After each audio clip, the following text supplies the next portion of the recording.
Tema panggilan Kristus dalam setiap kehidupan dan kuasa Roh Kudus untuk kesatuan. Panggilan Kristus dalam setiap kehidupan dan kuasa Roh Kudus untuk kesatuan.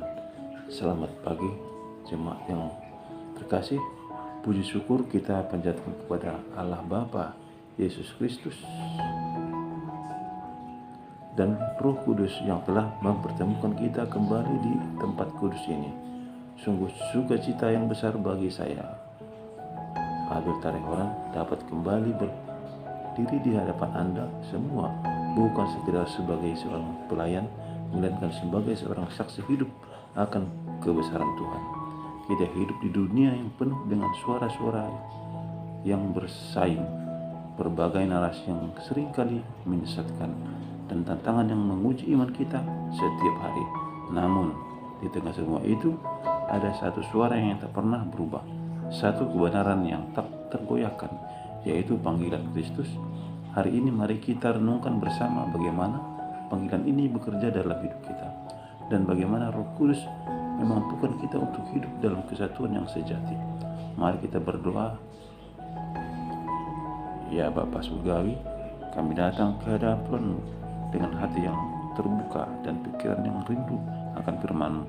Urapi hamba-Mu ini dan bukalah hati setiap kami agar kami dapat menerima pesan-Mu yang kudus. Biarlah firman-Mu menjadi pelita bagi kaki kami dan terang bagi jalan kami, dalam nama Yesus Kristus, Tuhan Juru Selamat kami. Amin. Saya mengundang jemaat untuk membuka kitab kita pada dua bagian firman Tuhan yang akan menjadi dasar khotbah kita hari ini.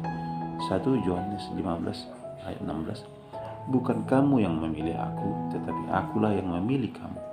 Dan aku telah menetapkan kamu supaya kamu pergi dan menghasilkan buah, dan buahmu itu tetap, supaya apa yang kamu minta kepada Bapa dalam namaku diberikannya kepadamu. Efesus 4 ayat 1-3. Sebab itu aku menasihatkan kamu, aku orang yang dipenjarakan karena Tuhan, supaya hidupmu sebagai orang yang telah dipanggil berpadanan dengan panggilan itu, hendaklah kamu selalu rendah hati, lemah lembut dan sabar. Selalu rendah hati, lemah lembut dan sabar. Tunjukkanlah kasih-Mu dalam hal saling membantu, dan berusahalah memelihara kesatuan roh oleh ikatan dalam sejahtera.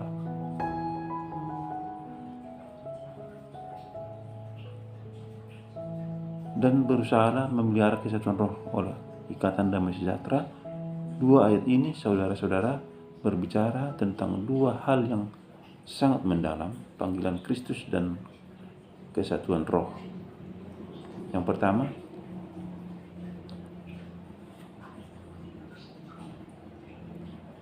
panggilan Kristus yang personal dan berdaulat. Yohanes 15 ayat 16 dengan jelas menyatakan, bukan kamu yang memilih aku, tetapi akulah yang memilih kamu.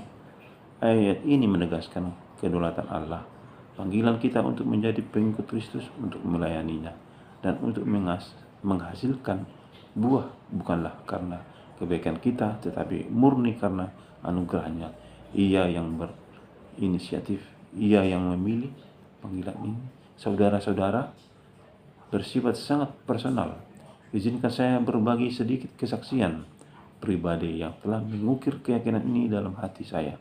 Sebelum saya menikah dengan istri tercinta pada tanggal 20 November 1999, tahun 1998 yang penuh makna, Tuhan memberikan saya sebuah pengalaman yang tak terlupakan. Saya bermimpi berjumpa dengan Yesus Kristus, dan bukan hanya satu kali tetapi dua kali dalam mimpi saya. Pada waktu itu saya sedang bergumul mencari kebenaran dan sangat rindu akan konfirmasi bahwa Yesus itu nyata, bahwa Alkitab itu benar dan Tuhan, dan dalam anugerahnya menjawab doa dan kerinduan saya dengan cara yang ajaib. Dalam mimpi itu saya melihat wajahnya yang penuh kasih, merasakan kehadirannya yang damai, dan mendengar suaranya. Pengalaman itu bukan sekedar mimpi biasa, melainkan sebuah konfirmasi ilahi, sebuah tanda yang mengukuhkan iman saya bahwa Yesus hidup. Ia adalah Tuhan, dan Ia mengenal saya secara pribadi. Ini adalah panggilan langsung, sebuah pernyataan bahwa saya telah dipilih olehnya. Apakah Anda pernah merasa Tuhan berbicara secara pribadi kepada Anda? Mungkin bukan dalam mimpi yang spektakuler seperti saya, tetapi mungkin melalui firman yang tiba-tiba hidup, melalui kesaksian orang lain, atau melalui keadaan hidup yang membawa Anda lebih dekat kepadanya. Itu semua adalah bagian dari panggilannya yang personal. Ia memanggil kita bukan untuk kemenangan sesaat, tetapi supaya kamu pergi dan menghasilkan buah. Buah apa? Buah pertobatan, buah kasih, buah kesabaran, buah pelayanan, buah kebenaran, buah yang kekal dan berdampak bagi kemuliaannya. Mari kita renungkan hari ini. Apakah kita sungguh-sungguh memahami bahwa kita ini adalah orang-orang pilihan Tuhan? Apakah kita menjalani hidup kita dengan kesadaran bahwa kita telah dipanggil untuk tujuan yang lebih besar dari kita sendiri? Panggilan ini menuntun kita untuk hidup berbeda, untuk berani berdiri bagi kebenaran dan untuk setia melayani Dia yang telah memilih kita. Yang kedua, kuasa Roh Kudus untuk kesatuan dalam panggilan. Setelah kita menyadari panggilan personal ini, tantangan selanjutnya adalah bagaimana kita hidup dalam panggilan itu secara kolektif. Di sini Efesus 4 ayat 1-3 berbicara dengan singkat, kuat. Hendaklah kamu selalu rendah hati, lemah lembut dan sabar. Tunjukkanlah kasihmu dalam hal ini, saling membantu dan berusahalah memelihara kesatuan roh oleh ikatan damai sejahtera. Pada akhir zaman ini, kita melihat banyak perpecahan, bahkan di antara umat Kristen sendiri. Perdebatan tentang doktrin, perdebatan tradisi, atau pandangan dunia seringkali lebih diutamakan daripada kasih Kristus yang menyatukan. Namun panggilan Kristus itu universal, dan Roh Kuduslah yang memampukan kita untuk hidup dalam kesatuan. Saya juga bersaksi bahwa Tuhan selalu menyertai dan menguatkan kita dalam setiap langkah. Menjelang hari pernikahan saya sebutkan tadi, saya mendapatkan sebuah mimpi lagi. Saya melihat para malaikat Tuhan yang menyanyikan puji-pujian dan seorang gadis kemudian menjadi pengiring pengantin saya.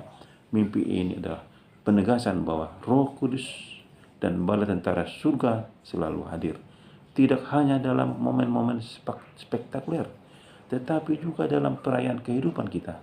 Dalam ikatan kasih yang kita bangun, Roh Kudus adalah pengikat damai sejahtera yang menyatukan kita bahkan di tengah perbedaan. Saat ini kita seringkali dihadapkan pada pertanyaan yang tentang asal-usul Yesus atau interpretasi Alkitab yang berbeda-beda. Ini adalah godaan untuk memecah belah. Namun yang saya percaya dan saya sering sampaikan di channel Terang Dunia, kita harus bersatu, satu tubuh dalam Kristus. Bersatulah kita mungkin memiliki karunia yang berbeda, pemahaman yang berbeda, tetapi kita memiliki satu roh Tuhan, satu iman, satu baptisan, dan satu roh yang sama.